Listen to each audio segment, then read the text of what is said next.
Mate, na checkmate ni Sara Duterte ang mga complainant ng impeachment. Bakit? 'Di ba? Si Sara Duterte nag-file ng kanyang answer dun sa complaint ng impeachment laban sa kanya.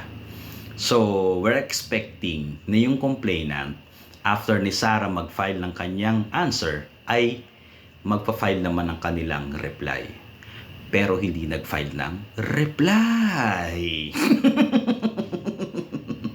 Di ba? So, ano ang perception ngayon ng publiko? Eh di parang inaamin mo na totoo yung sinabi ni Sara Duterte. Na walang kakwenta-kwenta yan. Bakit? Hindi mo ni-rebut. Di ba? Ang sabi naman itong mga complainant, lalo na nung abogado nila, eh anong i-rebut namin? Hindi naman anya sinagot. At saka sasabihin pa na, eh hindi naman mandatory na ikaw ay mag-reply based doon sa civil procedure. Tama naman. Optional ang pagpa-file ng reply kung nag-file ng answer yung defense. At sa kasong ito si Sara Duterte. Pero tandaan nyo, ang kasong ito o ang proceeding na ito ay sui generis. Sabi nga, sui generis. Ito ay political. Ang impeachment ay political yan. So, kung hindi ka nag-reply, ang perception ng tao, maging ng mga congressman, at hindi na makaramihan naman dyan ay hindi naman mga abogado, eh, ang kanilang nasa isip as if inaamin mo yung sinasabi ni VP Sara Duterte. Di ba? Inaamin mo. Di ba? Kasi ang sabi ni Sara Duterte dun sa kanyang answer, ad cautela, wala ka namang ebidensya eh. Oh, kung may ebidensya ka, magpa-file ka ng reply kasi magkakaroon ka ng supplemental na evidence just to rebut yung sinasabi ni Sara Duterte. Eh, hindi mo kayang i-rebut. Bakit? Wala ka kasing ebidensya. Oh. Eh, di ba? Wala kang ebidensya, wala ka nang pwedeng i-supplement doon, wala ka nang pwedeng i-attach na ebidensya. Oh. So, yun ang perception ngayon ng publiko. Kaya, ang sabi ko nga, mate na.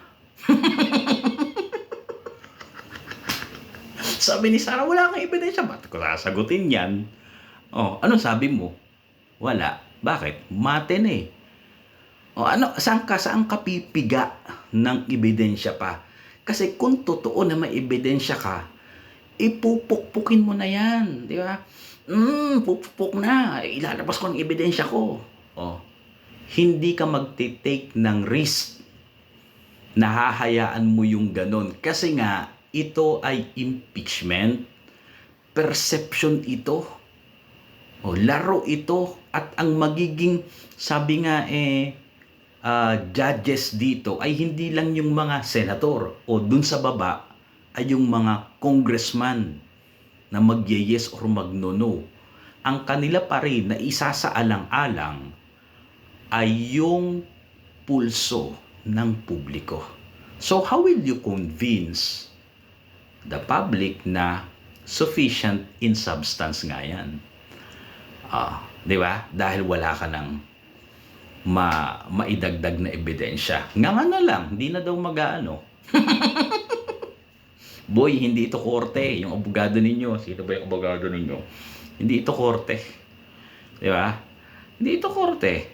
Kasi, hindi, may sariling rules ang Kongreso.